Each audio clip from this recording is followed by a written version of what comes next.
Hello.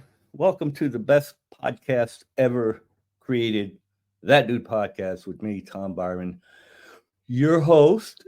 And That Dude Podcast is sponsored as always by Green Genie, greengenieny.com, greengenieny.com for all your gummies and vape carts and cannabis needs.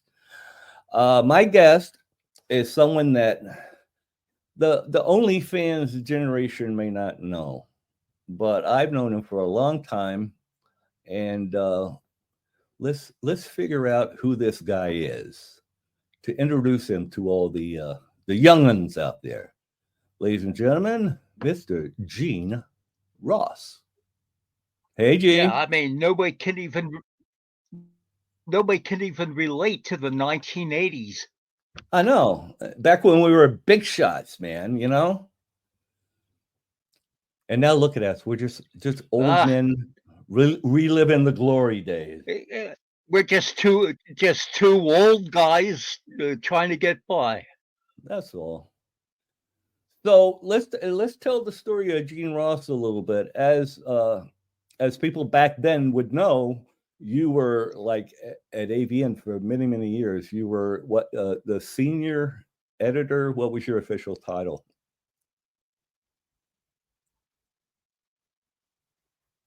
Hello. Uh, I left as vice Oh, president of editorial operations.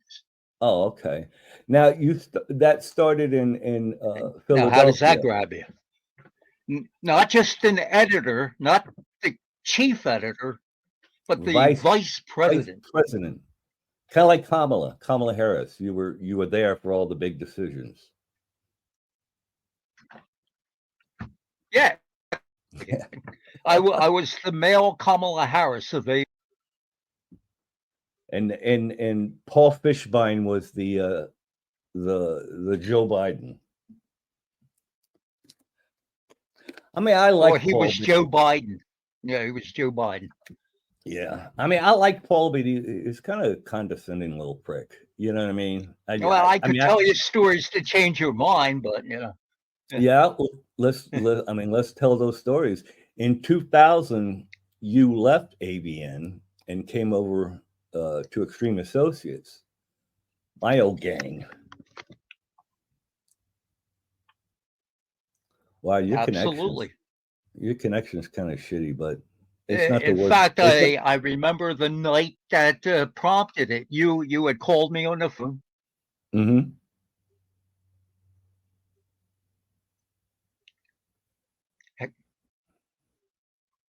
Okay, the night you had called me on the phone and you were kind of half stoned, and you were saying, I, "Hey, man, like, no, I when are you was fully coming stoned. over?" I mean, it was like a guy across the street inviting you for a game of Monopoly and beers. When are you coming over? So I went over, Cool. and Yeah. that was pretty much it. Of course, the story prior to the story was I was over there a few times, and we were kind of Mhm. like planning a my exit from AVN in Mhm. a graceful, positive manner. And it was hardly graceful and it was hardly positive because uh, the day I finally decided to leave, I was covering one of Rob's wrestling matches. Right. I think it was in yeah, it was actually a big venue that you were having this one at, and The I was with my associate editor Michael Glogal, mhm. and he's telling me, "Oh man, you got to go on the. I got to show you these emails. I got to show you these emails." Yeah. So after we left the wrestling match, we went back over to the AVN offices, and all this shit that was being written about me from Mhm. Bryn Pryor and all these other friends of his that were colluding if you will, behind my back. And they Mm. were writing emails to Fishbein saying, "Oh, Gene's a traitor, and he's not loyal to AVN." I mean, bearing in mind that I was with the magazine from the beginning and Mhm. used to work like about 20 hours a day at it, but uh, Gene is an enemy of AVN. He's got to go and all of that shit. So that was on a Saturday. I waited till Monday, and I threw it all on Fishbein's lap, and he's playing dumb, like he doesn't know anything about it, except he was the recipient of all these emails. Mm. So, seeing that he wasn't being exactly forthcoming, I thought to myself, well, maybe it's time to scoot. Mm. So, a couple of So things all work together. With your phone call saying, "Hey, man, when you coming over?" And that was pretty much it. yeah, yeah. I mean, yeah, I don't know. It was definitely a wild time. I remember they did something. Rob had cooked up something where he went to the AVN offices and caused a ruckus. Oh, the palm tree incident, Yeah, yeah. where Talk where about that. where Rob came into the AVN offices and he caused a ruckus in the lobby, and one of the lady cops, and Rob took the palm tree from the office in the Fishbein's lobby, and he tossed the palm tree on the floor. And the next thing you know, these cops show up, LAPD, and it was all Rob's doing. He had this whole thing arranged where it was like a wrestling gimmick. Yeah, And they were going crazy over at AVN, wondering what is the LAPD doing showing up at the lobby and all this kind of stuff. And everybody went nuts over that. but it wasn't really the It was the LAPD. great. It was No, it was you guys. I guess Rob. I exactly. don't know if Rob ever let you in on it, but yeah. But Yeah, it they was a were fake. wrestling gimmick. They were fake cops. So what? So the funny thing about it is that Fishbein then calls the real LAPD Mm-hmm. to come over to investigate, and they have the tape, the lobby tape, and the cops are looking at it, and they're saying, "Looks like us." You had the cops fooled. You thought they were your guys Oh were yeah, their guys. yeah. So that was the funniest part about the whole thing. And then even funnier on top of that, Fishbein is like calling an insurance company, seeing if he could collect on damages for the palm tree. The palm tree. What was the deductible? I mean, Yeah, that was the funniest part. Him like more worried about whether he could collect on the palm tree than anything else. yeah. So, what do you think about the state of the industry today, such that it is? I mean, there really isn't an industry anymore. It's to me, it's like I don't get it, and I don't panhandle. understand how anybody's making any money off of it. Yeah, I In call it fact, the the only last time fan. you and I, Mhm. Yeah, I didn't no, catch that. well, the last time you and I met, I think face to face was at Jim South's party a few months before he died. And Actually, I no. was asking people then, how are you guys making money? And Right. everybody's like, going, We're I not. don't know. You're giving me that Alfred E. Newman, what me worry look. Yeah. I don't know. I And actually, to this day, I figure.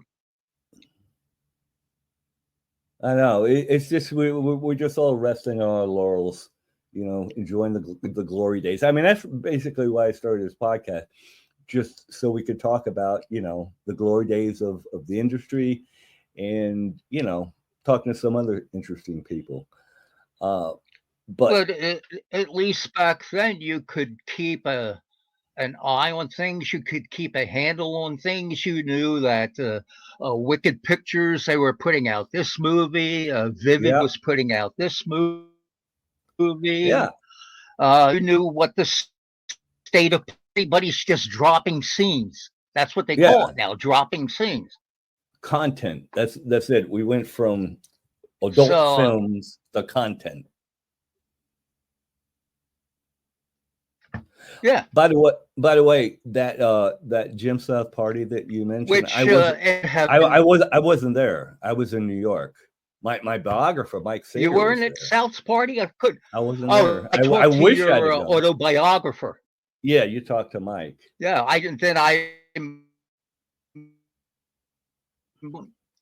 yeah. So yeah, I mean, years ago, people. I don't know. How are you making money? I don't know. How are you making money? No. One thing I could tell people is don't bother with trying to make money on a website because Oh yeah, that era is done. forget about that. It's like for about 15 years, I never saw. I mean, to me, it's like panhandling, the whole camming and OnlyFans and all that stuff. I mean, we used to, I mean, I was proud to call myself an adult film actor. Now it's like, people standing in front of 7-Eleven begging for change. That's what I think of the whole camming and OnlyFans vibe. You know what I mean? It's like you used to be able to just show up on the set, do your job, learn your lines, do your job, and that was it. Now it's like you got to depend on the public to, tip you, and it's kind of sad. I Okay, really... now grasp this concept. Mm-hmm. Okay, grasp this concept. You remember back in the days, you would hire a female performer, maybe to Right. do one or two scenes. Mm-hmm. Presumably, she's on set for a number of hours, and she's making a flat rate. I don't know. Maybe it was 800, 1,000 back then, 1,200. Right. I don't know. Nowadays, you contact somebody on OnlyFans, a content provider.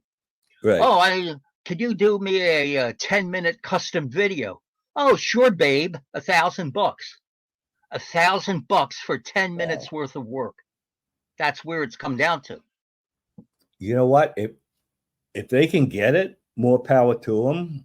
But I mean, I had a high rate. That's what I say. But who the hell? Yeah.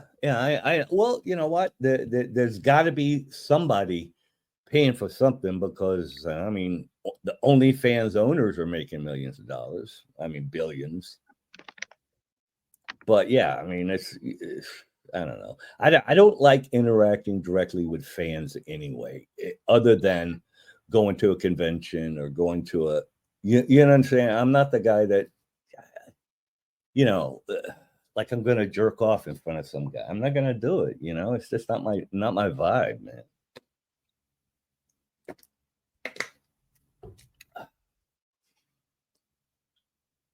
So I don't know what. Let's talk about the Tropicana. Tropicana recently got blowed up. Part of the yeah, hey, we had a lot of stories out of that fucking place.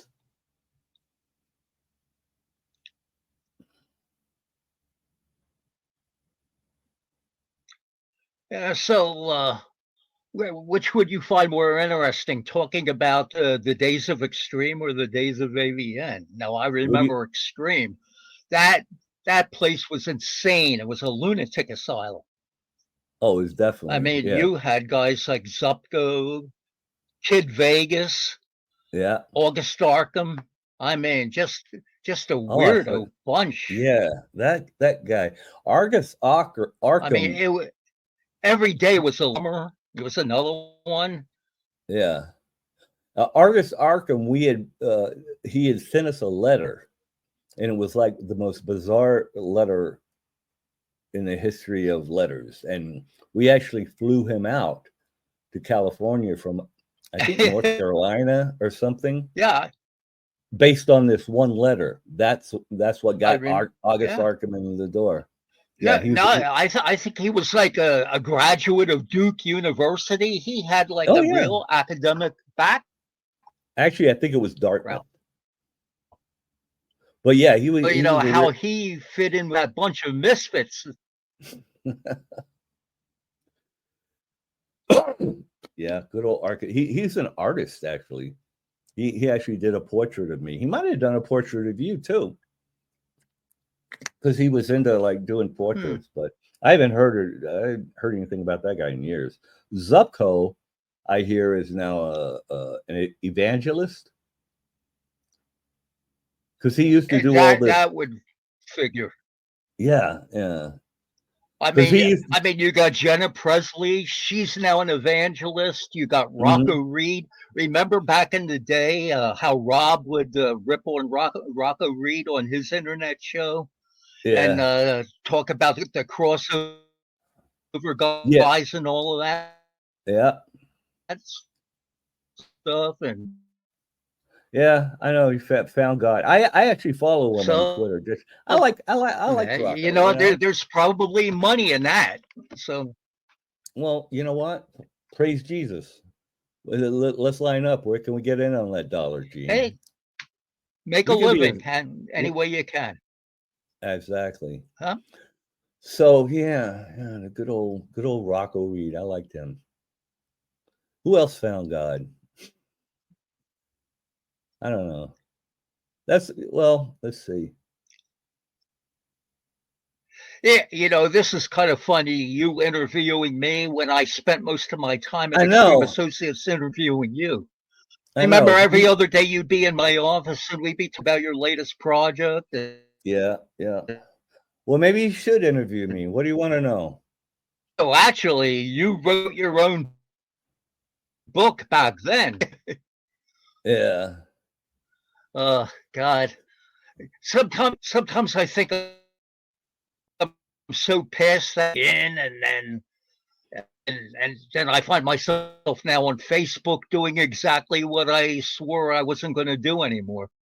You Yeah. know, Yeah. writing about the business and Right. Yeah, I noticed that you're actually you've because before there was Facebook or Twitter, there was, Gene Ross Extreme.com. Before that, GeneRoss.com, right. before that, LukeFord.com. Luke Ford was an Australian Orthodox Jew who used to get scoops or whatever from the industry. He would just put up anything. And then GeneRoss.com was actually in It was was the in answer. Was the right to kind of to answer that, and then so I don't know. I look at it like Fox News versus MSNBC or something like that. right, That's kind of exactly, like what it was. It was yeah, two different points of view, right, and yeah, each so side, of course, claimed that they had the validity. yeah, but the thing is, it's like before there was Facebook and Twitter. I mean, that's where the industry got their news. Was from those Absolutely. quote unquote gossip websites. So And there we're is no place to go anymore. yeah. So Because I even the actually gossip sites that are still around, like Mike South, there's nothing uh, on there. he don't even run it no more. He does like I don't know. I No. think he hires writers or whatever. I never go to any porn Well, sites now anymore. here's a funny story. A couple months ago, and I won't say who it was, but who was acting as an intermediary, and they take over MikeSouth.com and write for MikeSouth.com, Right. but still keeping it MikeSouth.com. And I'm going like, for like 20 years, I was a name brand and gossip under my own name. Why am I writing for MikeSouth.com? Oh, we'll Exactly. pay you. Oh, Yeah, they yeah, they are okay. they To they write for offered me MikeSouth.com. I thought it yeah, was, they offered me the same thing. I was like, nah, dude. oh, oh yeah, they probably got you first and I was sloppy seconds. Now Yeah, I'm offended. yeah. I said, nah, dude. Last thing I'm gonna do is write for any gossip, but definitely not Mike South. I mean, ugh. I don't even know how that guy even like got his way into the business. He's just a total fucking obnoxious human being. Well, he started out as a performer. Yeah, He was doing amateur videos. yeah, amateur, amateur. So That just that's means basically incompetent. how he.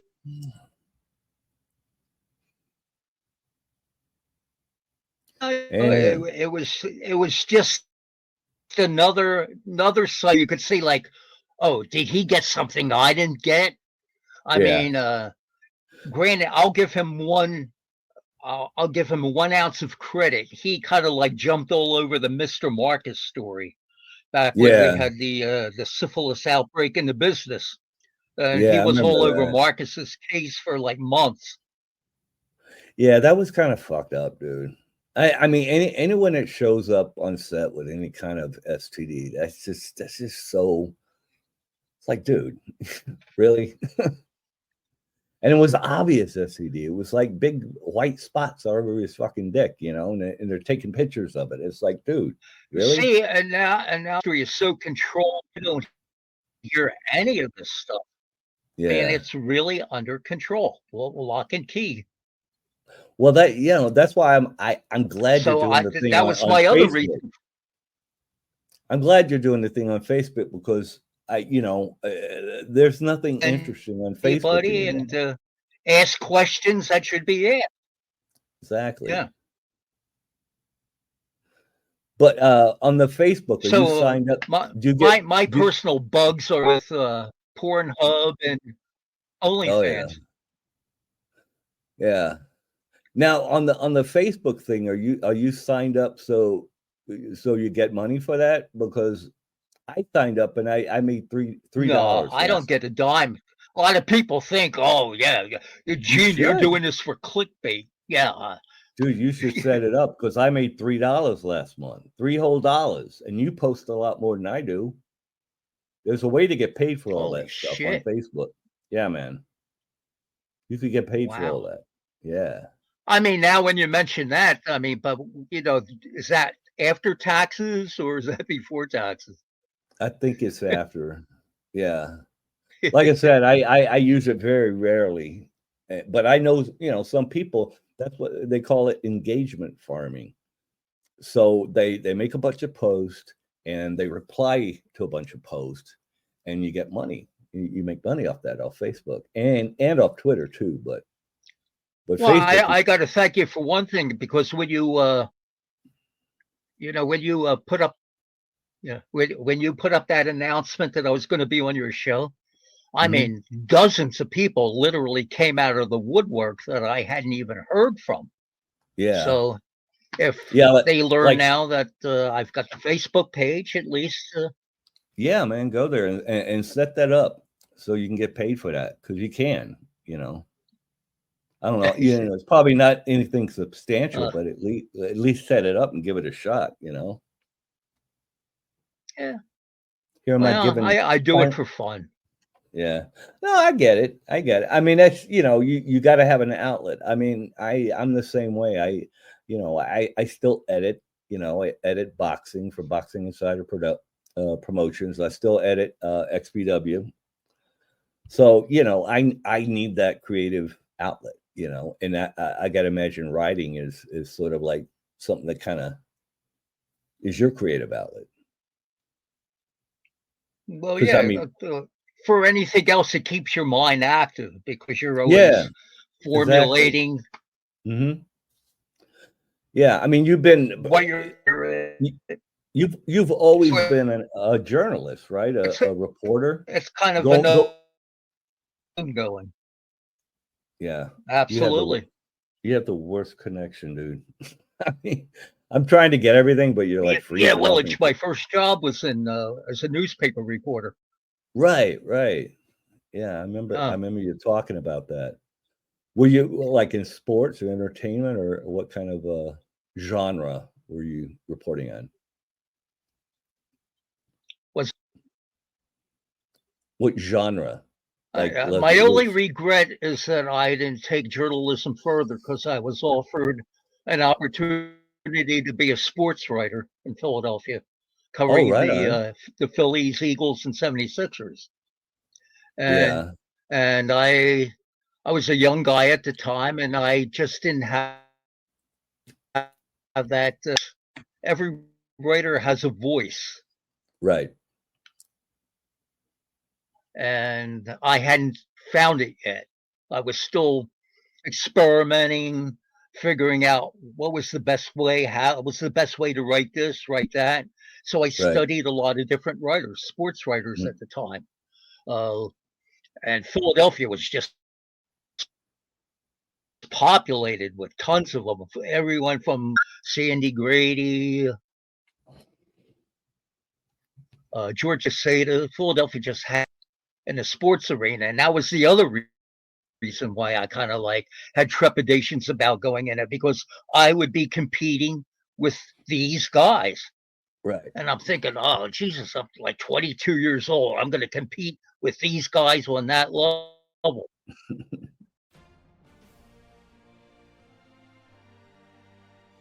Hey, I'm Tom Byron, host of That Dude Podcast, sponsored by Green Genie.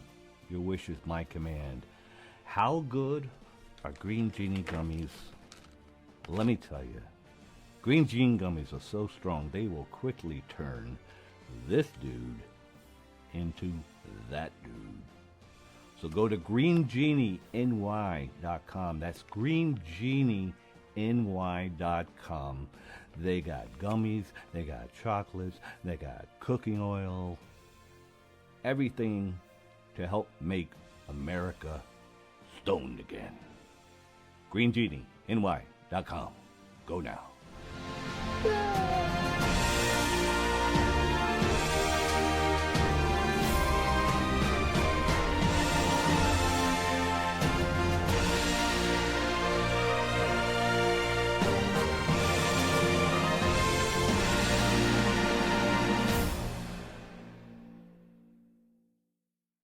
Okay. What I was saying is that I was offered a job to be a sports writer, and that there was just amazing competition in that arena.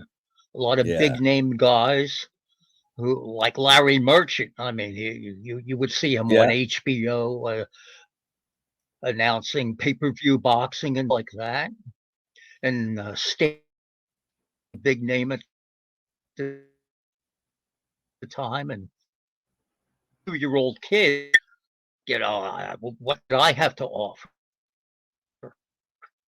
So I just kind of like backed off and played it safe for a while, stayed as a beat reporter, and then just kind of like let life take me where it took me. Yeah. Winding up on the footsteps of or on the doorsteps of AVN. Funny thing that happened there was I was a drinking buddy Uh-huh. of Paul Fishbein's uh, office manager. Her name was Ginny March, and Okay. Ginny knew that I knew about the history of editor at the time, John Payone. Yeah, I remember that name. AV Implement. It was basically about consumers and what they like about porn, what they don't like about porn. And I guess John liked everything I said so much. A couple of days later, he asked me if I wanted to work part-time for him. And I figured out a way to kind of like put in 4 hours a day over there at AVN. Mm-hmm. And before you know it, John had to leave. His wife didn't want him to be in the porn industry anymore. She gave him really much no say in the matter. You quit or we get a divorce. And being in the right place at the right time, I slipped right into the job, took it over, and it was a seamless transition. And I was there like for the next 15 or so years. Yeah, right on. Like, I know it started in Philadelphia, but what year was it that it moved to LA? That was like the late 80s, right?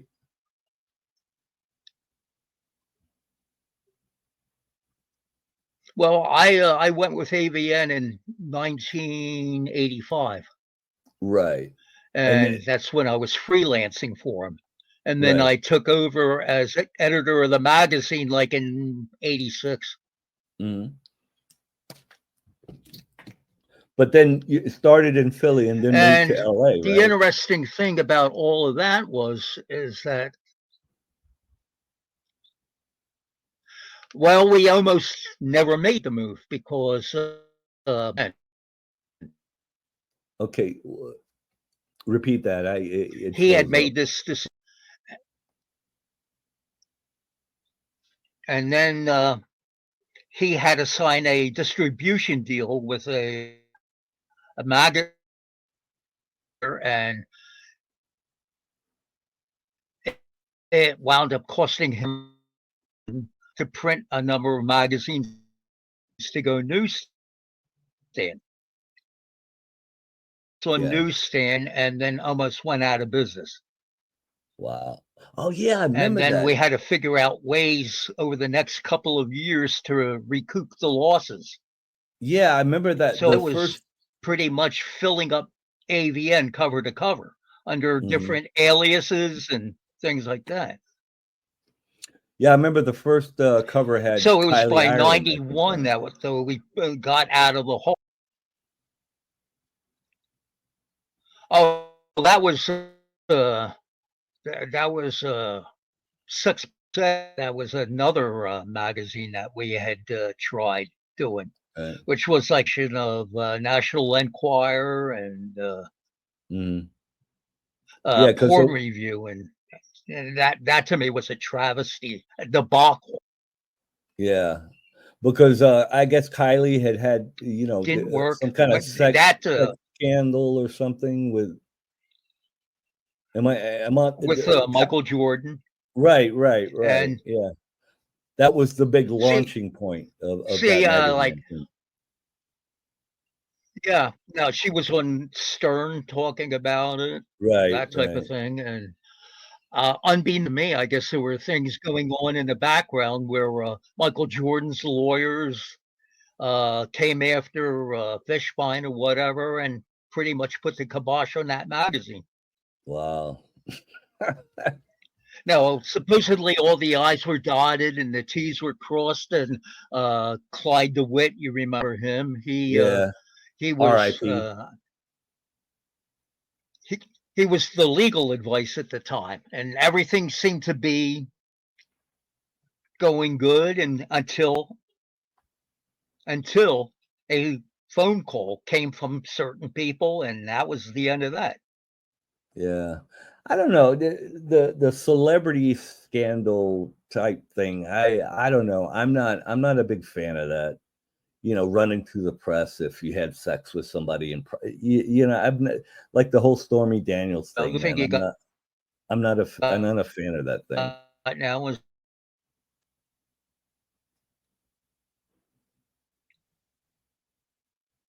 And you froze again. Hello.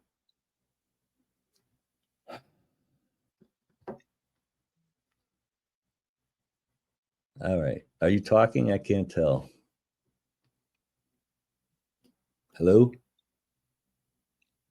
oh, no, I saw Yeah.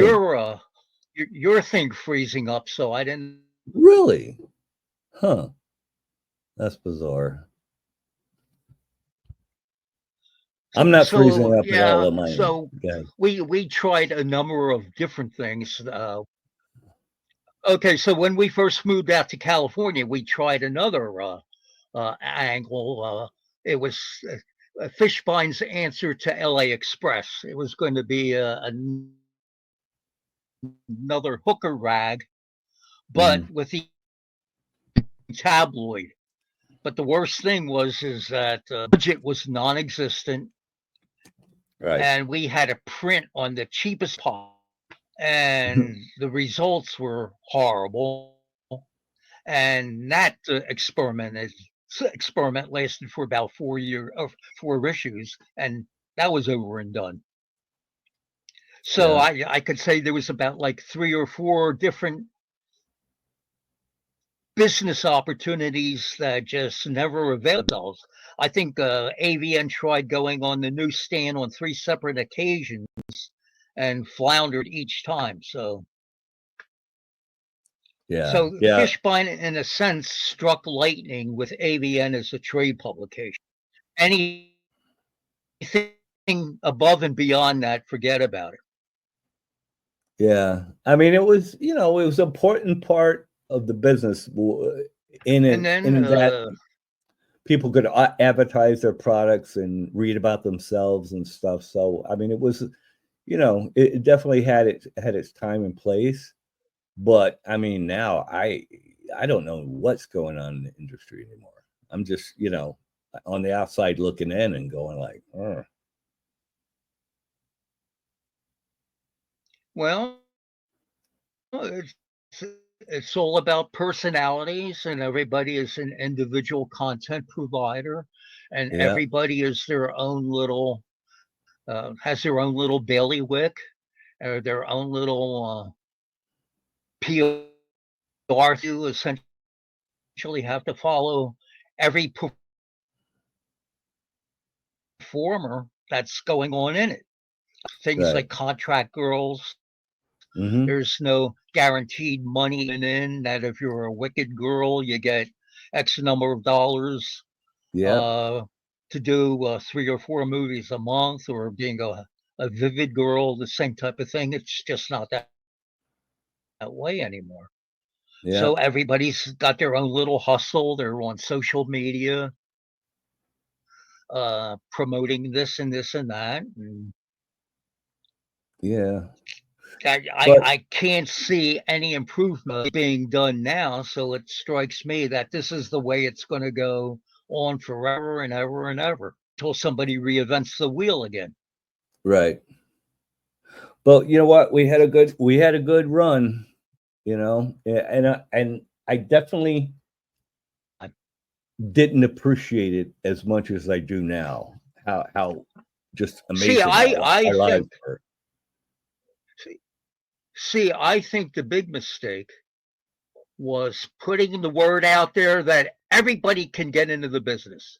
Right. Because you remember there was a time where you had to pass muster. It was like a country Oh, club.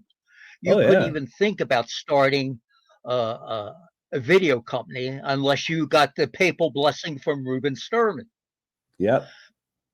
But once Reuben got in there and started doing all this promo that there's billions to be made. So then you Mm-hmm. had everybody and everyone coming into the industry like it was the California gold rush. Yeah. And you just flooded the market with product. Incredible. I mean, at one time you could sell 10,000 pieces of a number. Then it went down to Mm-hmm. 5,000. Then it went down to Mm-hmm. 2,500. Then it went down to Yep. 1,500. And most companies at the time were selling 250 to 500 to do with that, and then you had the competition like the Joseph Saris of Sunshine Video selling DVDs for 50 cents. Mm-hmm. Like, wow, Them, what do you yeah, do? them and So Mark this is Carrier. the new way of doing things. Yeah. Yeah. The prices went Yeah, down, the with Leisure Time. quality went down. Well, I mean, yeah, I mean he destroyed the market. I mean, if you stop and think. Because he was yeah. doing $3,000 and $4,000 videos. Ron Mm-hmm. Jeremy was his director as Bill Blackman. He would Yeah. have the same cast: Ray Victory, uh, uh, Don Fernando, those guys. All the cheapy actors, Yep. and it was the girl of the week they were promoting, and nobody could match that kind of stuff. Oh, I know. Yeah, it was like one girl was the box cover, and then the rest was just, B and C level talent. I think Jeremy used to call it killer and filler. have a killer box cover and the rest of the movie is shit.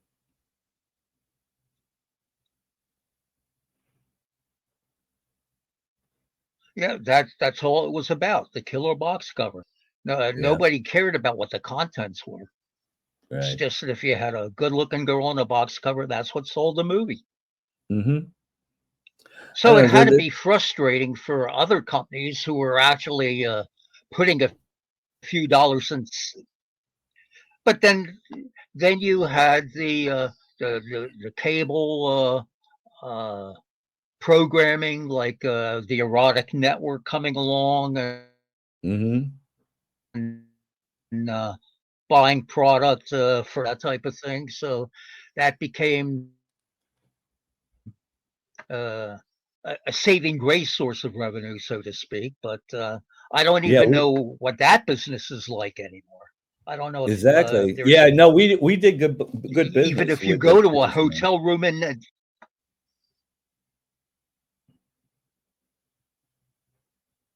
Yeah, I wouldn't know. I haven't been to a hotel that showed porn in years.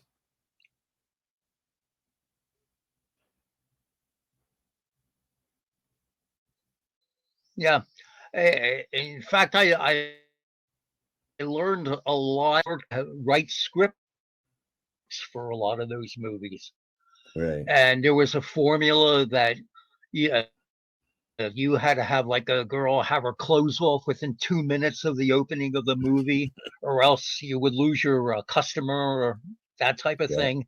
So everything had to be written for a specific market. Like Right. you couldn't have interracial because Mm-hmm. the southern market wasn't going to Right. buy into that. So there was like a lot of rules and regulations keep in mind when even approaching a movie that had the potential cable market. Yeah. Interesting But stuff. yeah, they were still the best days. Best days of the industry, man. We were all making money and So having I, fun.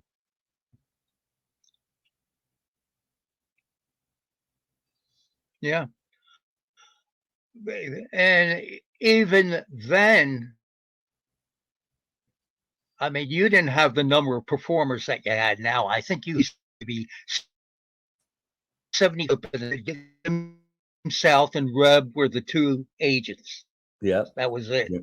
You Damn went right. through them, and then all of a sudden everything you wound up getting more talent agencies formed, more girls coming in. I think there was a time where you would have like 3,000, 4,000 performers at any one time, Oh, I as know. opposed to the original core of like about 75. Mm-hmm. Yeah, And for me there back was then, because I knew everybody, and just to pick up the phone, call somebody, get a story, do whatever. But mm-hmm. then when you're dealing with hundreds and hundreds and hundreds of new girls and trying to keep track of everybody, that was a daunting task, to say the Yeah. least. But it was good for, the content creators, whatever, because, But by the just same token, evolved into more drama because the more performers you had, then you were getting all these lunatics off the street yeah. who were shooting, and girls were doing drugs, alcohol dependency, and Mm-hmm. made my life kind of colorful writing about all this stuff. And Rob Spallone, of all people, seemed to have cornered the market on all that. So Luke Ford kind of got smart with that. He used to hang around Rob Mm-hmm. because Rob would have all of these that would be working on his set. Talk to three or four of the girls who are totally out of their minds, give him interview with exclamation points, and everybody's going like, "What the hell?" Luke Ford, did you read Luke Ford? Did you read? Did you hear about this? Did you read? And the way of doing things, we're gonna have to go internet. And he really dragged his heels on that. I think it took about a year or 2 years before he finally said, yeah, AVN's got to have an internet presence. Before Mhm. then, we were a publication. We were a Yeah. magazine that came out once a month. So Luke had the advantage of being on the internet. So when the whole Mark Wallace thing broke, Mhm. he could claim that he broke the story, which was not Right. actually the truth because we had the Mark Wallace story before he did, but because of publishing constraints and time constraints, the magazine with the story didn't come out until Luke already had his way with it on the internet. So Yeah. that was my argument to Fishbein. See, we this we are at a total disadvantage here, bro. Yeah. So I remember when that's I heard basically about how that, AVN. you actually called our office. That's how I found out about the Mark Wallace thing. You had actually called our office and told me and Rob. Right. Yeah. So you I mean, I was reading the stuff on Luke Ford too, but taking it with a grain of salt. But then when you called, it was like, holy shit. Wow. Luke was right.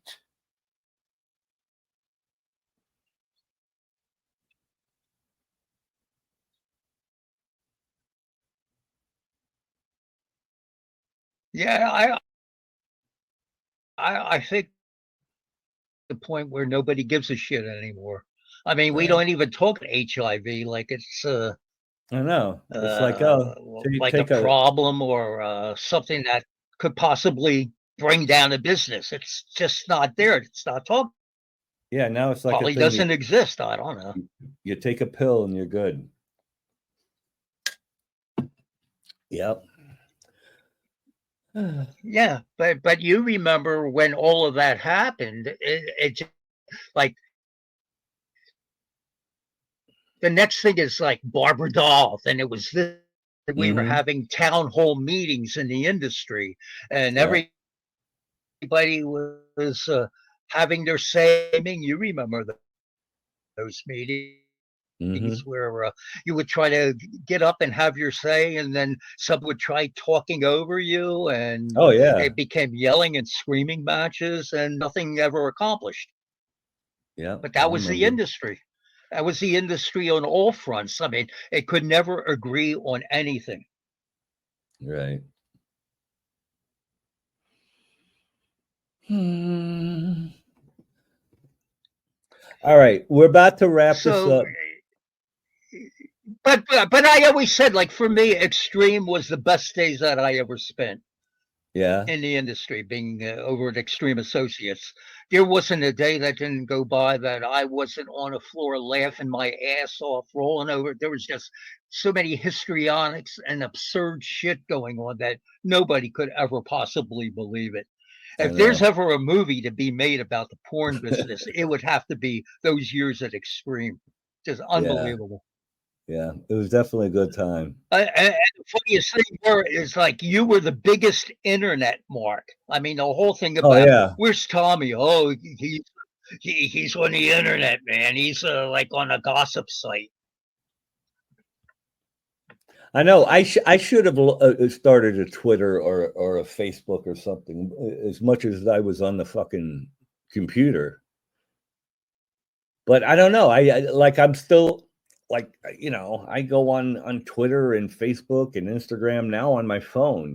Whereas back then it was like computer. But yeah, I've always been interested in like what people are saying and talking about. Because that was my business for almost 40 or 30 years. Yeah. So, I liked hearing about, So I mean, that's the other thing that's frustrating to me is like the only thing you see about the business now are press releases, and everybody's all right. writing the same press release. Exactly. I'll go on to XBiz, then I'll go to AVN, and I'll say same lead story, same photograph.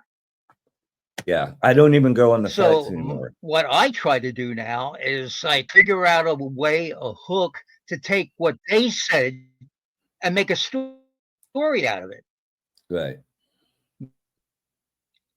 So I'm still dying to see what's gonna shake out as far as Pornhub is concerned, because uh, it was amazing to me to see that the New York Times several years ago picked up on what was going on with Pornhub, wrote an Mhm. expose about the sex trafficking going on, Right. and here's the New York Times.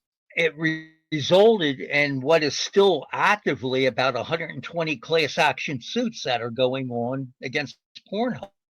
Yeah. Yep. Good And I'm old just dying to Pornhub. see where all of this is going to wind up. If it's going to have any deleterious effect on the industry at large, because what we have now is the age verification that's been picked up by about 18 or 19 states, where Pornhub is not available in any of those states because of age verification laws. So, is this going to grow exponentially to the point where porn is going to be uh, regulated by federal government? Ultimately, I don't know. That seems waiting for the next shooting. Yeah. I mean, I'm on the fence about the age verification thing because it's like, I don't want people who shouldn't be watching this to be able to watch it. So the age verification thing is kind of like I'm sort of for it, but I also see how detrimental it could be, to companies like Pornhub, where you have those strict record keeping requirements and But stuff. I see, don't know. there's more problem behind just age verification, because you're dispensing information on the internet that could come back and result in identity theft. I mean, you Yeah, have to put out a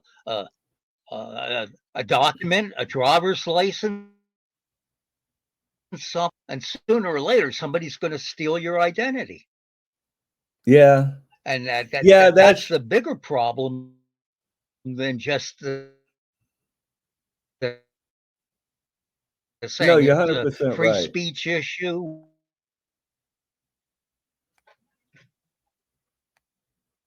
Yeah. All right. Well, Gene, we're coming up on an hour. I'm about to wrap this up. Do you have any parting thoughts? Anything you want to say?